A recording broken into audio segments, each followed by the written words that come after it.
So my name is Tanya Marchant from the London School of Hygiene and Tropical Medicine, and I am asked to speak to Construct 5.1. Construct 5.1, so that's a new and untested indicator that came as a request from the EPMM Phase 2 and was formulated as the percentage of health workers using maternal, newborn, child and adolescent health data for decision making. And responding to this, the Improving Maternal Health Measurement Project team defined the proposed construct as an indicator that tracks the use of maternal and newborn health data by health workers for decision making.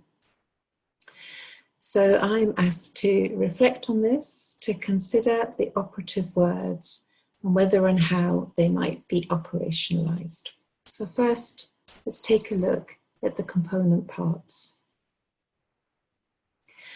So we have three component parts. We have the health workers who are using data for decision making.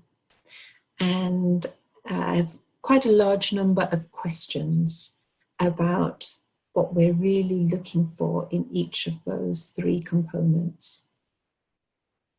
So taking health workers, and this is the unit of measurement, importantly. But I question whether health workers is a generic phrase or actually the numerator of interest for national monitoring, or is it more relevant to think about a specific cadre? But what is the rationale for focusing on health workers rather than, for example, measuring the use of data in facilities, or indeed by district health management teams? And the similar comments apply to the denominator. What's really the appropriate unit of measurement for this indicator? Then moving on to using data, well, there are two big problems for me in understanding the meaning of this. So one is that use has various iterations. So it may just represent that I used the data because I assessed its quality, I looked at it, I made a judgment about it. Or I used it and I generated summaries from it. I used it to disseminate messages. I used it to critically apply it and solve problems. So what is it that we actually want this indicator to capture? And do we want it to reflect sustained engagement with data, or are we happy with just knowing that it's ever been used as a one-off snapshot? So something about time has to be in here. So that's on the use, but then the data itself needs more clarification. So what type of data should be used, and indeed what type of decisions are we hoping will be made? So is it that we want health workers to consider service delivery data so that they reflect on their own daily practice? Are we also wanting health workers to access and use data on health workforce or supplies or leadership so that they can problem solve more broadly in a quality improvement sort of sense? So what is the type of use that we're looking for, and what is the type of data that's needed for that? And then decision making is probably the more difficult. In itself, it's a complex and largely cognitive outcome. Very hard to measure quantitatively. And it could include decisions about revising existing plans and policies or developing new plans and policies. It could be about advocating for budget allocation, the types of decisions at the moment is completely undefined and open-ended. There's also the limitation, which is not so much a measurement limitation, but a meaning limitation, which is that tracking decisions made by health workers is still just an interim step to whether actions are actually taken to improve services. So if we were able to measure this construct, would it be enough? Would it still tell us what we wanted to know?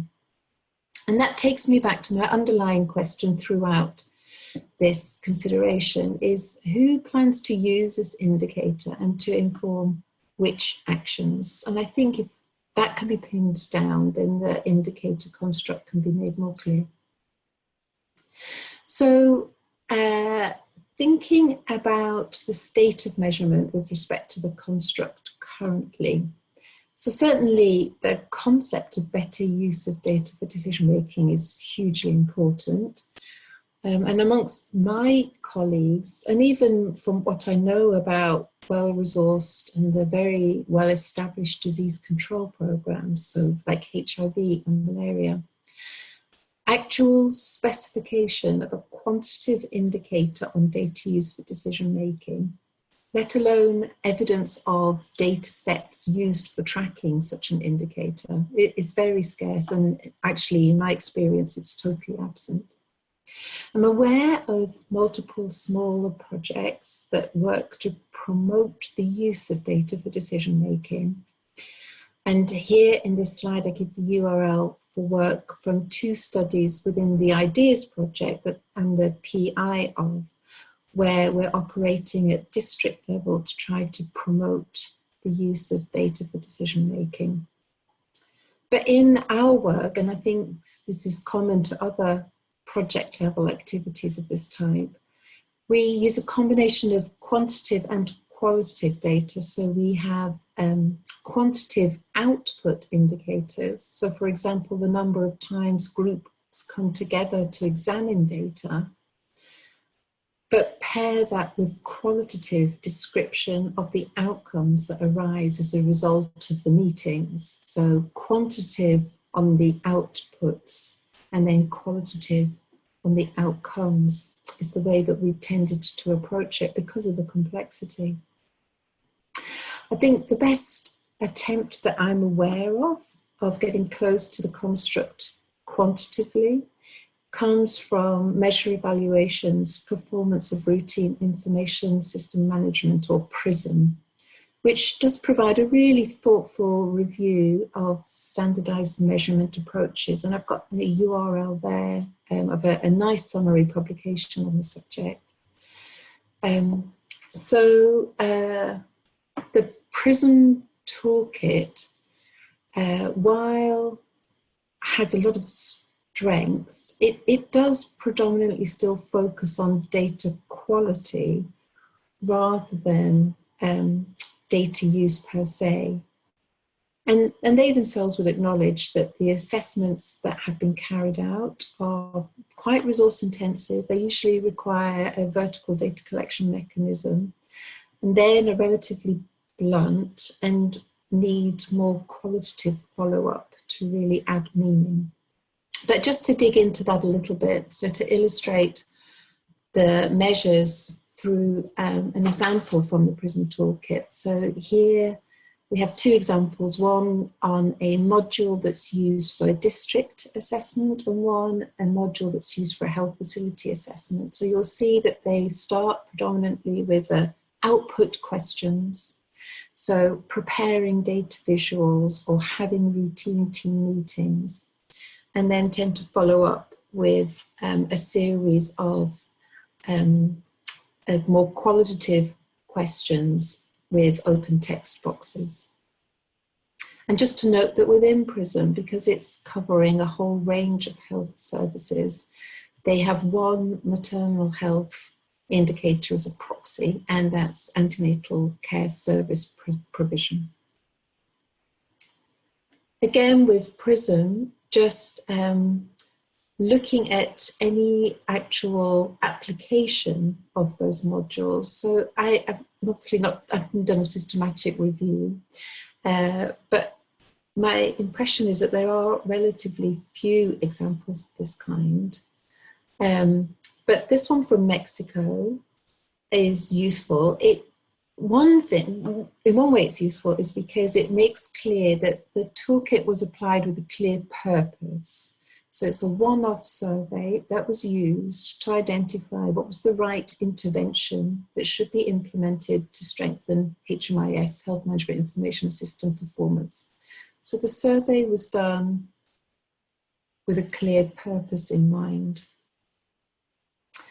And there in Mexico, there was an interest in understanding whether there was a gap between the culture of data use and the capabilities of data use. So working with district actors, they measured the extent to which the culture was in place. So in the blue bars, whether or not data quality was being promoted, data use for problem solving was being promoted, and use of health information system information was being promoted. And in the yellow bars, looking to see the capabilities, so whether district health personnel had the capabilities to check data quality appropriately, to use and interpret data for problem solving, and to access health information system data. And they consistently observed a gap between competence and culture, and were able to use that to leverage, to construct an argument for needing more targeted funding for HMIS activities. So clearly in that example, where there's a clear purpose, PRISM played an important role. But pulling back to the construct in question, so that's addressing an indicator that tracks use of maternal newborn health data by health workers for decision making. So on construct validity, I think that more clarity is needed on what exactly it is that is to be measured, and what's the purpose for the measurement, who will take action with the indicator. On feasibility and data availability, currently relevant data would be very rarely available, if at all. Data on data quality tends to be more readily available, but that's little used. Other dimensions of data use could be collected if it was guided by standardized tools like PRISM, and if we were prepared to reframe the construct a little and also acknowledge that it would be retrospective data. But in any case, even using a tool like PRISM, we'd have to invest new resources. On harmonization, so such an activity could be built out of existing routine health information system data efforts. Most easily, I think, if it was focusing on those output indicators, much more difficult to capture the decision-making outcome. On relevance, yes, clearly very relevant, but to really capture that, we need to distinguish which type of data use it is that we're really hoping to capture. And I think the question of interpretability and usefulness, similarly, it's unclear still until we've really crystallized that construct validity. So to summarize, currently my assessment is that each of the key components of this construct, health worker, data use and decision making, is problematic and needs further specification before. It's an outcome-oriented indicator, and I think that's really its key challenge. It's going to be very difficult to operationalize. It would be helpful to clarify the purpose of such an indicator. I think that would help us to advance this discussion further.